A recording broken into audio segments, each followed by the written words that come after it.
Congresswoman, thank you so much. I know you have a busy schedule and we have a lot to talk about today, so thanks for making time. Happy to be here. I wanted to touch on several things that are in the news, of course, but we'll begin with what we learned yesterday, which is that your name was included on a list of about 40 or so people that the alleged gunman in Minnesota who killed a state lawmaker and tried to kill another, your name was included on this so-called hit list. So obviously, first of all, your thoughts on that and also what it means in general when it comes to our political climate. Yeah. I still have yet to get kind of a full readout of, the whole situation. I've gotten some of it. Okay. I haven't gotten everything that I'm curious about. There was a far more specific list, this I do know, of Minnesota folks. I see. And most of them Democrats, apologize, but I think that was clear, all of them, right? Yeah. All of them. And then there was a separate list that included me and others. And so, I guess all of this will come out at the time of trial. But, unfortunately, as we see the rise of political violence, and we've seen it, unfortunately, becoming more of a frequent thing, this needs to be a wake-up call. We are in such a dark place in our country. And I worry about my staff, I worry about my family, I worry about constituents who take the time to be involved civically and come out either to meetings or peaceful acts of civic resistance. No one should ever feel unsafe in our country because of their politics. And we have to get to a better place. This is not acceptable. And I mean, listen, this is the million-dollar question, but how do we get to that better place? Yeah. Does it begin with, I suppose, civility? Does it begin with some leadership? Give me your thoughts on that, because I know you expanded on that. We all have a role to play, right? We all have a role to play in this. And to never applaud or denigrate acts of violence. It should always be condemned. Whatever is happening, violence should never be celebrated. Mm-hmm. So each one of us has a role to play in this, but it does, in many respects, start from the top. When you have a president who says, well, I don't know if I'm going to call Governor Walz, who does that? Who does that? People died. And there's another legislator and a spouse in the hospital. So, that should alarm all of us, that kind of behavior, that kind of reaction. And you see it also fomented on social media. It is so ugly. Like, we've got to think about what our parents taught us, what we've taught our children, how the kind of place we want to live in. And we need to emulate that, but it needs to come from the top as well. Because it was probably an opportunity to lower the temperature there for a moment, especially the fact that the president was also the victim of political violence, that would have been an opportunity to try to quell this.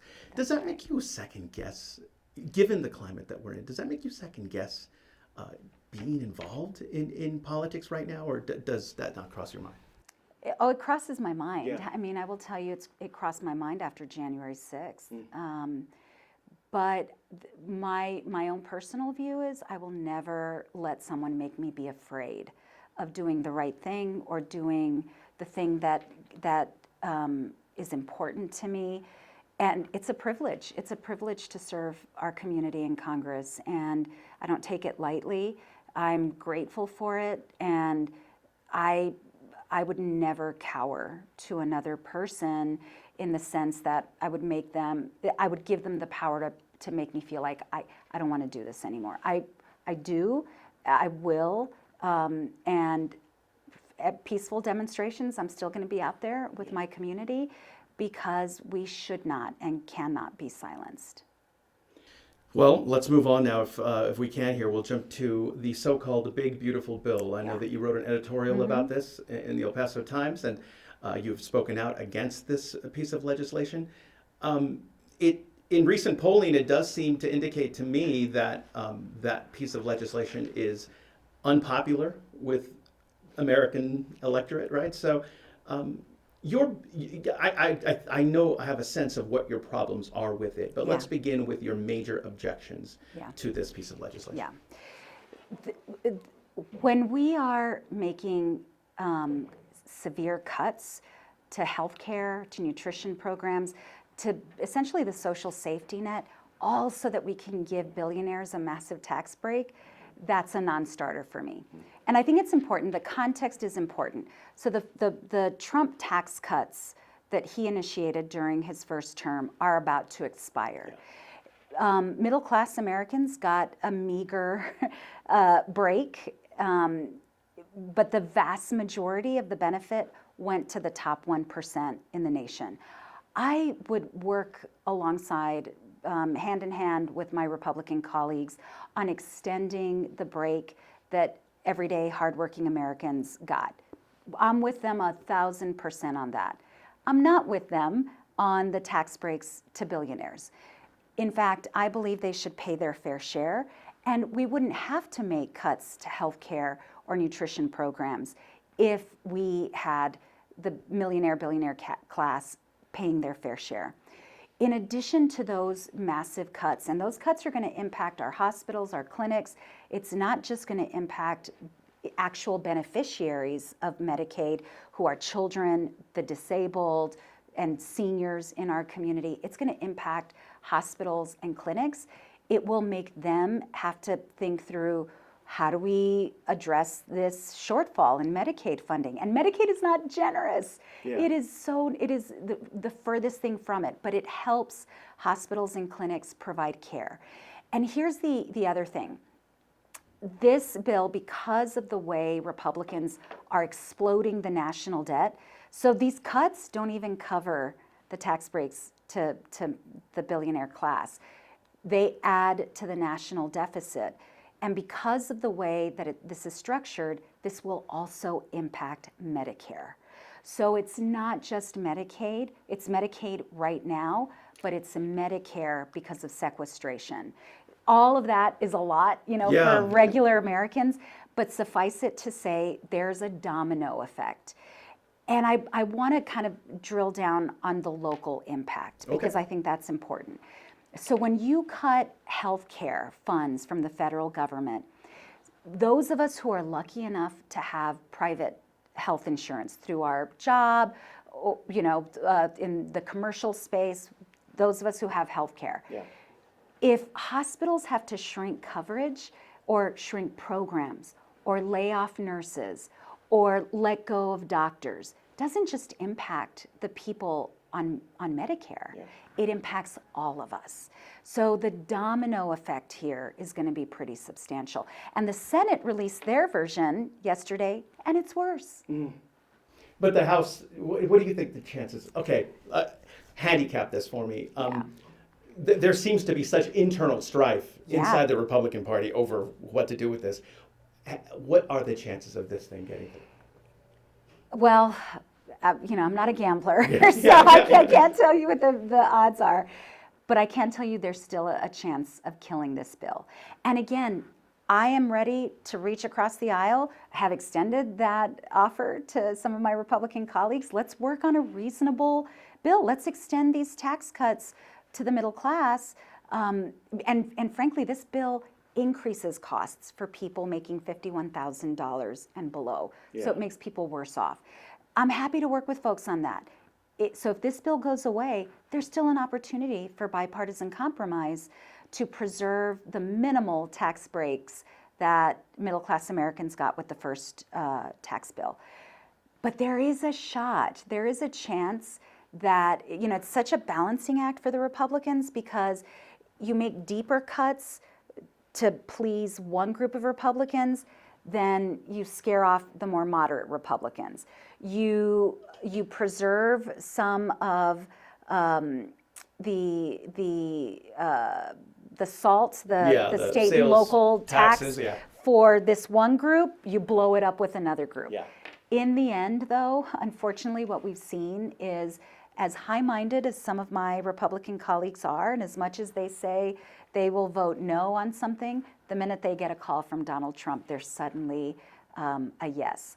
But, we'll see. I mean, the president has a lot on his plate right now. And so I don't know how involved he'll get right now.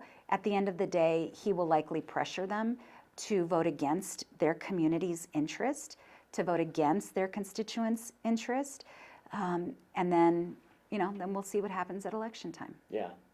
That'll be very interesting. It's a little hot in here, but I'm so curious. Maybe open the door, Jay, if you don't mind. I'm so curious as to, what happened before is like, if past this prelude, this will have a giant impact in the midterms because this does seem to be a wildly unpopular piece of legislation. It is, and the more that people know about it, the more unpopular it becomes. You're now seeing Republicans say, we're not cutting benefits, we're making it better.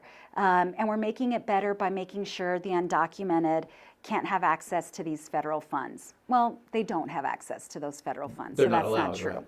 right. They're now also saying, well, we're just going to institute work requirements.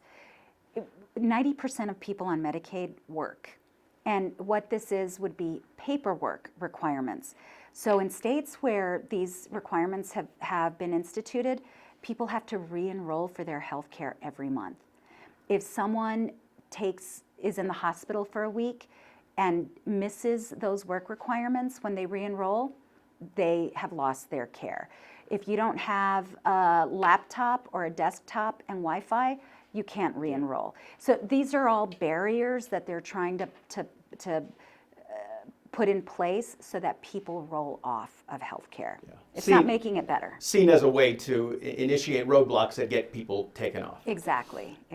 Okay, I know we have a hard out time here, so I want to touch on a couple of things, and if we can do a speed round, probably. Yeah. But first of all, obviously, let's talk about what's happening with the ICE arrests happening at immigration courthouses, including El Paso. Your thoughts on that situation with DHS dropping these cases and then arrests taking place? It's unacceptable.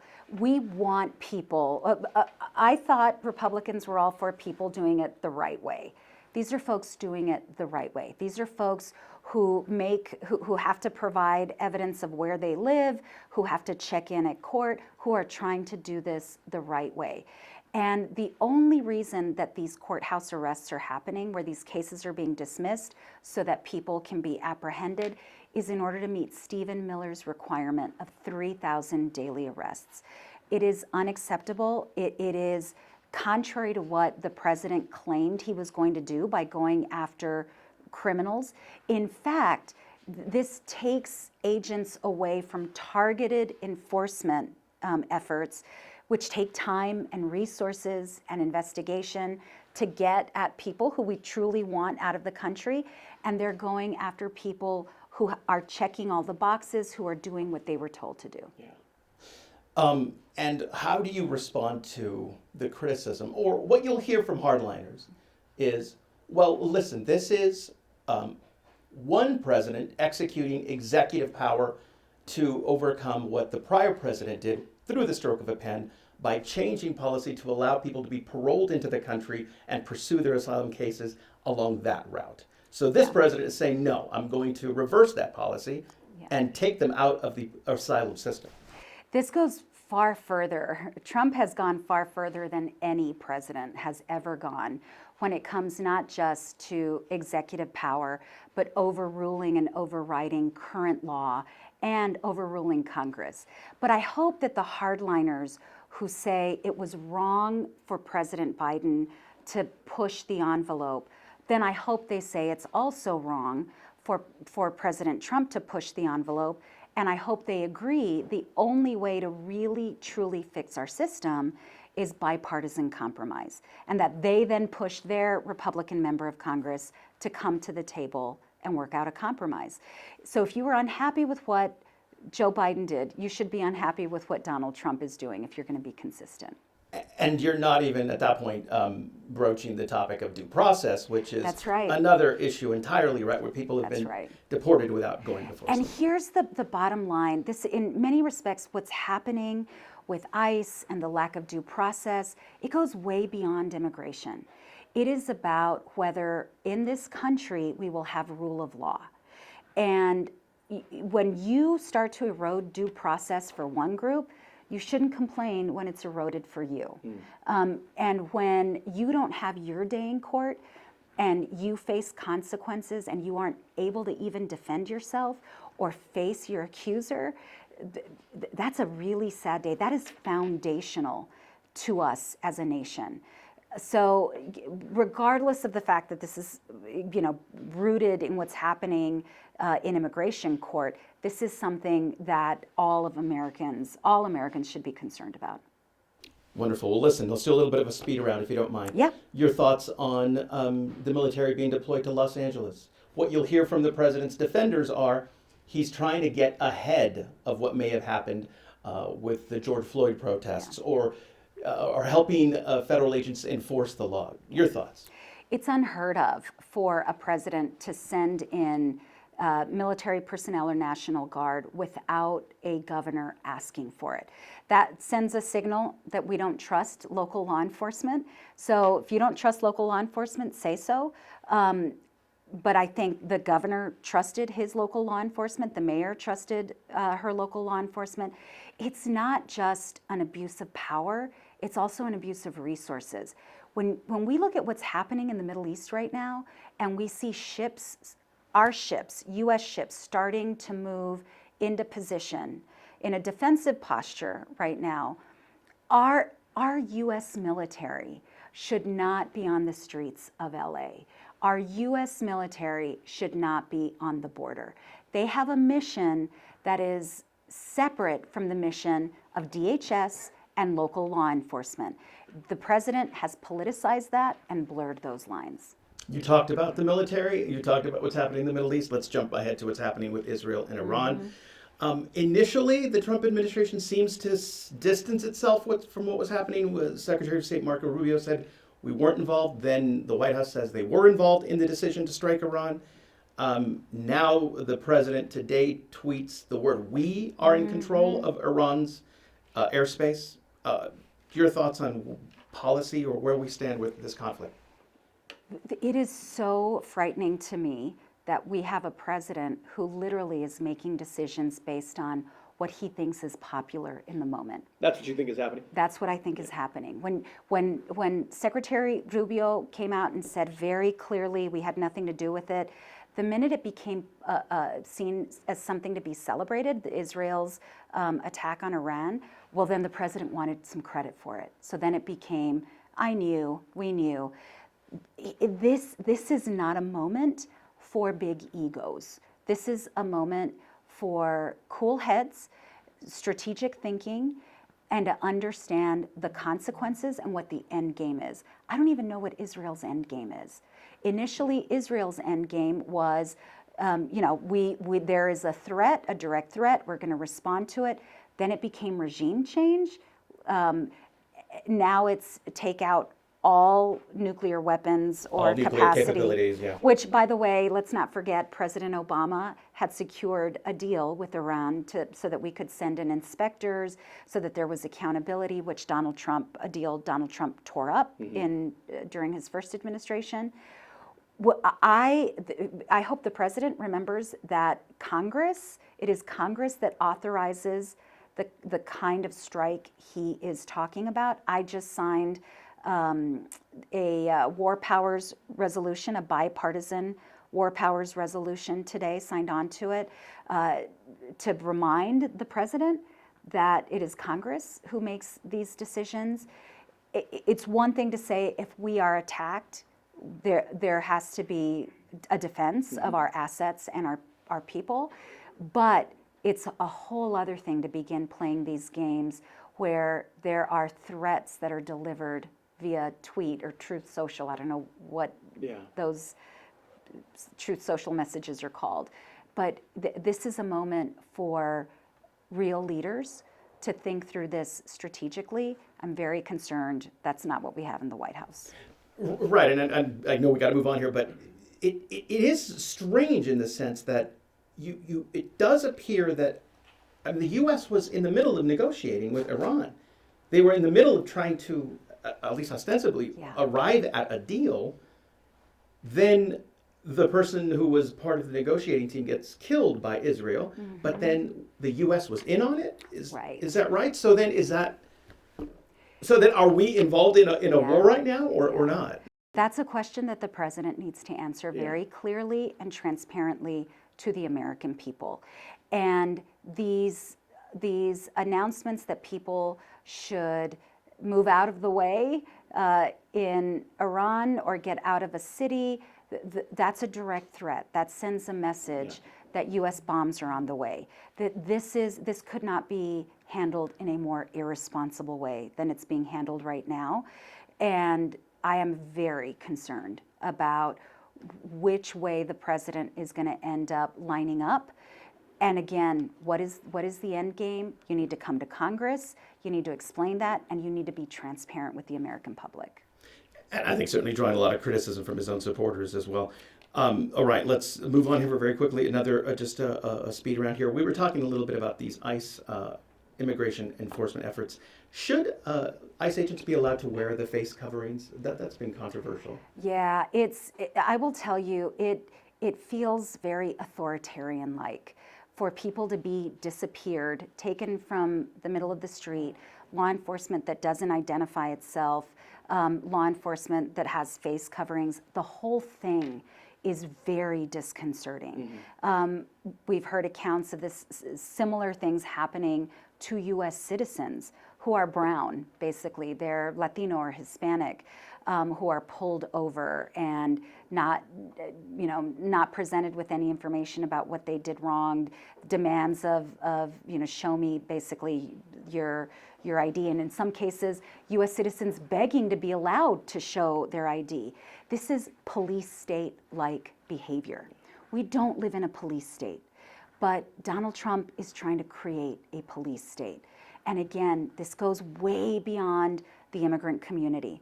This is about us as Americans, our country, and this is not who we are. It shouldn't be who we are. And such a difficult situation, because you'll hear from what ICE agents will say is they don't want their families threatened if their identities are revealed, and they're being put in these situations where they were out trying to enforce this initiative that apparently did come from Stephen Miller. Yeah.